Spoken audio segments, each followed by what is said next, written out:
কোরআনেরও প্রথম আয়াত। এটা যারা বেশি পড়বে সবার আগে তারা জান্নাতে চলে যাবে। জান্নাতে যেতে চান তো? কারা কারা চান না হাত তুলে দেখান। কেউ আল্লাহ আগে জাহান্নাম দেখাবে, তারপরে জান্নাত দিয়ে দিবেন। জমিনটা কার? আপনি কার? হুকুম মানবেন কার? বুঝেন না কেন এটা?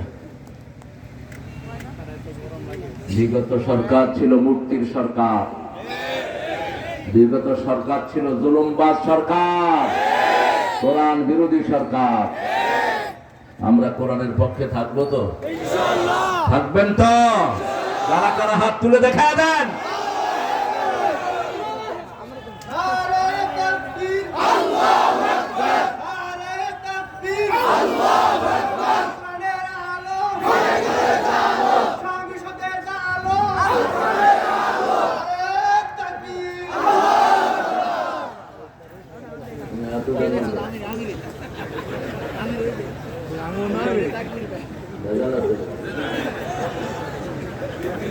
আল্লাহ কবুল করুক।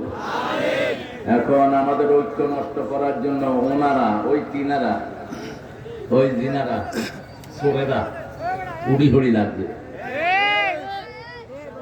এই ঐক্য যদি নষ্ট হয় বাংলাদেশকে আর রক্ষা করা على آل إبراهيم إنك حميد مجيد قلنا الله أكبر كبيرا الحمد لله كثيرا سبحان الله بكرة وأصيلا।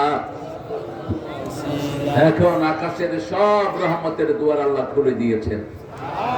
এখন একটা দোয়া পড়বো, কিয়ামত পর্যন্ত ফেরেশতারা সওয়াব লিখতে থাকবে। তিন ব্যক্তি কোন সওয়াব পাবে না। কয় ব্যক্তি? প্রথম ব্যক্তি যার দল ইসলাম নয়, তার কোন আমল কবুল সূরা ইমরান, আলে ইমরান 85 আল্লাহ বলছেন, وَمَن يَبْتَغِي غَيْرَ الْإِسْلَامِ دِينًا فَلَن يُقْبَلَ مِنْهُ وَهُوَ فِي الْآخِرَةِ مِنَ الْخَاسِرِينَ।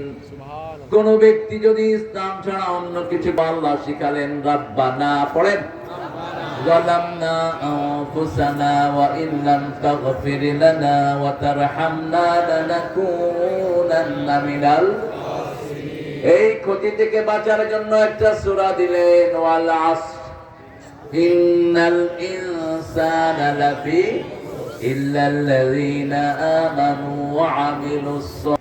দুই নাম্বার বেনামাজি, নামাজ পড়েন নেই, এশা পড়েন নেই, কিচ্ছু কবুল হবে না। এখন মরবেন, নমরুদ ফেরাউন হামানের সাথে দেখা হবে। আর যদি নামাজ পড়েন রাসূল সাল্লাল্লাহু আলাইহি ওয়াসাল্লামের সাথে দেখা হওয়ার সম্ভাবনা আছে। অন্তত সাহাবায়ে কেরামের সাথে দেখা হয়ে যেতে পারে। তিন নম্বর, মুশরিকের কোন আমল কবুল। শিরক আছে না নাই? বেশি না কম? হ্যাঁ বেশি। কি কোন মূর্তি আছে যেখানে শিরক আছে, সেখানে মাজার আছে যেখানে শিরক আছে, তাবিজ আছে যেখানে, হ্যাঁ এটা একটু কম করি কয়ে, কারণ তাবিজের